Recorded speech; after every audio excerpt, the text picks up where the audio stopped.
यदि अपने कर्तव्य का पालन किया जाए सत्य को साक्षी करके और भगवान का स्मरण होता रहे, तो इसी जन्म में गृहस्थ होते हुए भी, सांसारिक कार्यों को करते हुए भी वो भगवान की प्रसन्नता को प्राप्त हो सकता है। भगवान ने तस्मात् सर्वदा सर्वकालेषु माम निस्मर युद्ध च, अर्जुन को कह रहे हैं मेरा स्मरण बना रहे, और युद्ध माने अपने कर्तव्य का पालन। तो जो आपको पद मिला है, जो आपको भारत सरकार की सेवा मिली है, उस सेवा में ईमानदारी से हम अपने जो कर्तव्य हैं उनका पालन कर रहे हैं, और कोई भय नहीं और कोई प्रलोभन नहीं। ये दो चीजें जीव को अपने कर्तव्य से गिरा देती हैं, भय और प्रलोभन। किसी का दबाव या अर्थ की लोलुपता, ये दो हमें कर्तव्य च्युत कर देती हैं। तो इन दो से हमें बचना चाहिए। किसी का भय नहीं, जिसके सहायक भगवान हैं तो भय किसी का नहीं।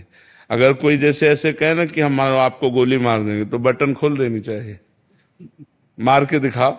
यदि उसको मंजूर है कि इसी क्षण हमें जाना है, तो हम चाहे जितने कवच बांध लें, बचेंगे नहीं। और अगर उसको मंजूर नहीं है तो हम छाती खोल के चले तो भी कोई हमारा बाल बांका नहीं कर सकता। इस सिद्धांत को समझ लेना चाहिए। सीम की चाप सके को तासु, बड़ रखवार रमापति जासु। जिसके भगवान रक्षक है उसका कोई बाल बांका नहीं कर सकता। तो किसी से भयभीत नहीं होना चाहिए। और प्रलोभन, जो हमें भगवान ने धर्मयुक्त दिया है, उसी से हम अपनी इच्छाओं की पूर्ति करेंगे।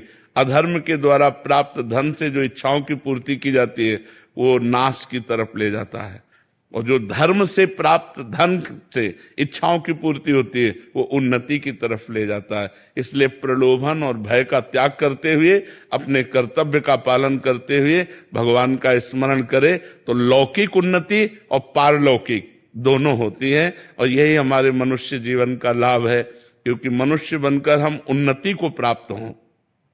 बहुत बड़ी उन्नति में आ गए, 83,99,999 योनियों को क्रॉस करके मनुष्य बने। 84 लाख योनियों में सबसे श्रेष्ठ योनि है।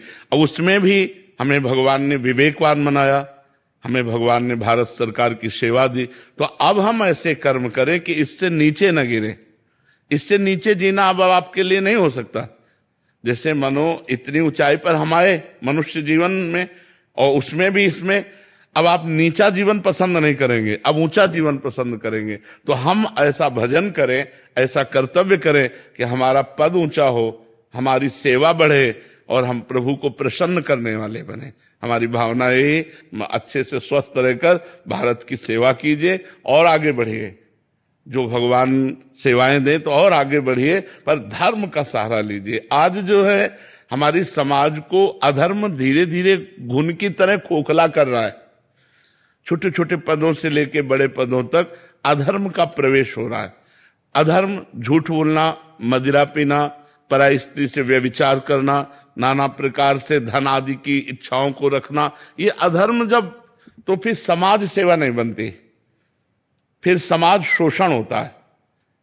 अगर हम धर्म से चलें तो समाज प्रिय बनेंगे, और समाज में ही भगवान विराजमान है।